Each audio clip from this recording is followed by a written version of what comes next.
Azərbaycan Respublikasının Xarici İşlər Nazirinin müavini COP29-un baş danışıqçısı Yalçın Rəfiyevin rəhbərlik etdiyi nümayəndə heyəti Türkiyənin Hatay şəhərində keçirilmiş Türkiyənin COP31-ə gedən yolu Dayanıqlı Şəhərlər adlı tədbirdə iştirak edib. APA xəbər verir ki, bu barədə Xarici İşlər Nazirliyinin mətbuat xidməti məlumat yayıb. Bildirilib ki, tədbir çərçivəsində panel müzakirələr, yüksək səviyyəli sessiya və nazirlərin dəyirmi masa görüşü keçirilib. COP31-ə ev sahibliyi kontekstində təşkil olunan tədbirdə müxtəlif ölkələri təmsil edən nazirlər, nazir müavinləri və beynəlxalq təşkilatların rəhbərləri iştirak edib. Dayanıqlı şəhərlər mövzusu üzrə iqlim dəyişimlərinə və təbii fəlakətlərə davamlı şəhərsalma məsələləri müzakirə edilib. Nazir müavini Yalçın Rəfiyev yüksək səviyyəli sessiyada çıxış edərək, tədbirin 3 il əvvəl dağıdıcı zəlzələyə məruz qalmış, ancaq Türkiyə hökumətinin səyləri nəticəsində qısa müddətdə bərpa edilmiş Hatay şəhərində keçirilməsinin xüsusi mənəvi əhəmiyyət daşıdığını vurğulayıb.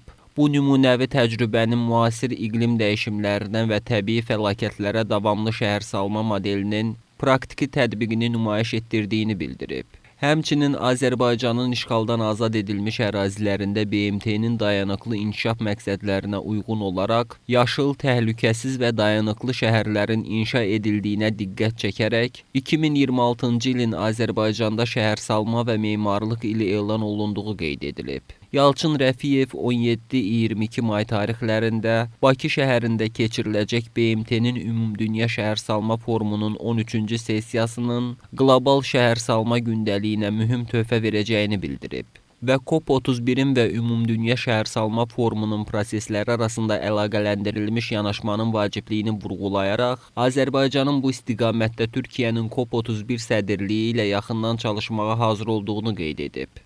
Türkiyənin Ətraf Mühit və Şəhərsalma naziri Murad Qurumun sədrlik etdiyi nazirlərin dəyirmi masasında çıxış edən Yalçın Rəfiyev, tədbirin sonunda qəbul edilən Hatay bəyannaməsinə dəstək ifadə edərək, həmin bəyannamədə ifadə edilmiş fikirlərin həm Ümumdünya Şəhərsalma Forumunun 13-cü sessiyasında, həm də COP31 çərçivəsində beynəlxalq iqlim siyasətlərinə və dayanıqlı şəhərsalma gündəliyinə mühüm töhfə verməsini hədəflədiyini bildirib.